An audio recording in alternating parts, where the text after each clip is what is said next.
ஒரு காலத்துல எல்லாரும் சொல்லுவாங்க வீட்டுல வந்து அந்த காலத்துல நாங்க 12 பேர் இருந்தோம் 15 பேர் இருந்தோம். ஏமா 12 பேர் 15 பேர் பீஸ்ஃபுல்லா இருந்துட்டீங்க. இந்த 3-4 பேர் தான் இன்னைக்கு பீஸா உட்கார்ந்துட்டு இருக்காங்க உள்ள. ஆமாவா இல்லையாங்க?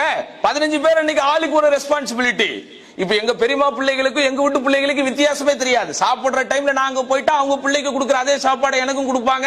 என்னைய எங்க பெரியமா தூக்கி இடுப்புல வச்சுக்கிட்டு சாப்பாடு கொடுப்பாங்க. அவங்க பிள்ளை எங்க வீட்டுக்கு வந்தா வித்தியாசம் தெரியாது. இன்னைக்கு அப்படியா? சாப்பிடுற டைம்ல நீ ஒரு வீட்டுக்கு போனா என்ன உன் பையன் இங்க வந்திருக்கா, சாப்பாடு கொடுக்கலையா, உமா சோறு கொடுக்கலையா, உன் பையன் எங்க வந்திருக்கா அப்படின்னு வம்படியா போன் பண்ணி அனுப்பி வச்சிடறாங்க. இன்னைக்கு இப்படியாப்பட்ட ஒரு காலத்துல இருக்கிறோம். அப்ப அன்றைக்கு 15 பேர் இருந்தாங்க, 20 பேர் இருந்தாங்க. எப்படி அன்னைக்கு அவங்களால பீஸ்ஃபுல்லா இருக்க முடிஞ்சதுன்னா அன்றைக்கு இந்த சமூக வலைத்தளங்கள்லாம் இல்ல. ஒருத்தர் அவங்களும் எடுத்துக்குவாங்க. இன்னைக்கு என்னெல்லாம் நீங்க உங்க பிள்ளைகளுக்கு சொல்லி தருகிறீர்களோ அதெல்லாம் அன்றைக்கு சொல்லி தராமல் கற்றுக்கொண்டார்கள்.